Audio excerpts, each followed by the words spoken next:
Hi guys! Welcome back to my mini vlog! Ug kaning adlaw guys, grabe ginawa ka bored hangtod nagabi na lang wala jud koy nabuhat. So nahuna-hunaan nako ani pagkagabi ani. Nibisita ko sa apartment sa akong igsuon kay plano nako manglaag mi. Unya wala pa koy panihapon na ani. So plano nako mangaon mi sa kuan kanang quick-quickan sa gawas. Alas 8 na ni siya sa gabi so basig nangatulog na sila kay dugay man kay ko gibrihan. Nagdala-dala pa pug ko og mani kay nabusog na intawon ko sige ani usap-usap aning mani. Ug syempre ato lang gihinayan ang atong pagpanuktok guys no kay basi nangatulog na ilaha mga silingan diha. Duha-duha pa ni siya pagpangabre kay ang iyahan ng inahan di ay naglaag po di ay. So nga matingala sila nganong sayo kani uli lang inahan. Wala sila kabuluday nga mo anha ko. Ang gusto unta ni Habi ay i-try to niyang Mandarin good na duol sa Vista Mall. So mao to kay pa-close naman kay late na magudi mga hapit na mga alas 9.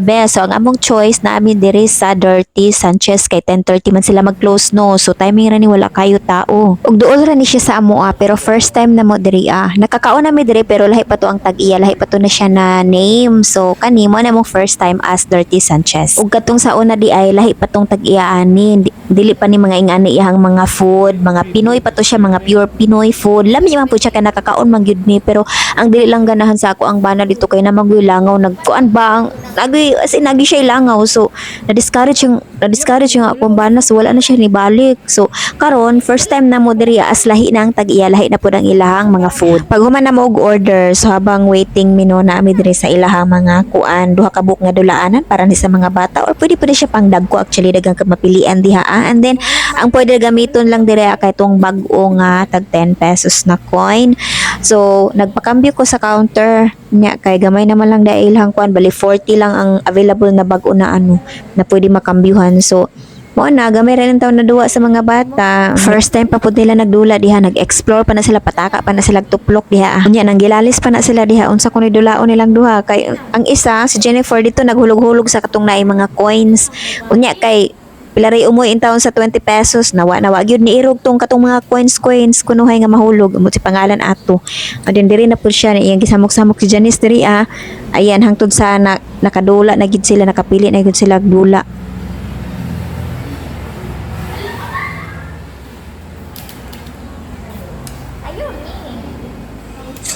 O pagbalik na ko sa lamisa wa nagi-serve na ni ang food. O di ba dagko kay lang servings. And then mo nagipili ni Habi no, iya burger guna siya. Tapos ako nagkari-kari taste ko magkari-kari karon. Tapos sa mga bata kay nanihapon naman daw sila so fries na lang ilaha og with chicken. And then kato nachos. Unya ang ilahang kari-kari guys, na siya timpladaan pero something is missing talaga. Nakalimot kog pangayo og kuan kanang bagoong. So nakalimot ko sila serve og bagoong. So gipangayuan ako sa atig bagoong. Unya iya nagi-serve sa ako ang lasa kay dili baho basta lami ilahang bagoong abot lang giun sa nila paghimo nga wala jud kay makuan, wala jud kay masimhot na bagoong nya ibutang din nimo sa kanang kari-kari. Oh my god, it's very yummy. Ug dili man sad kamahalan guys ang ilang per serving kay mga 300 plus siguro nang isa ka serving nila pero worth it naman pug kay magpunga naman pug kano maglisod ka og hawron. Nya so far nagustuhan pud ni Habi ang ilahang burger kay lami gyud daw, di ba? So sabi niya na ako na siya favorite na restaurant from now on. Oh my god, delikado ni adin kani pong ilahang shake vanilla flavor niya among gi-order. Lami sab siya, ganahan sab si Habi. So grabe naman pagpunga no. And then pag man na mo kaon dito, wala ako na nang gibit-bit ang kuan bulak. Gikatawan ko sa cashier nga kung gibit-bit ako ang bulak, pwede naman sila nibit-biton, charot. Oh, mga na dahil humana na mi kaon, satisfied na rin akong cravings. Kung manguli na siguro to kay busog na akong bitok. Salamat kayo sa pagtanaw. Bye-bye. Till my next one.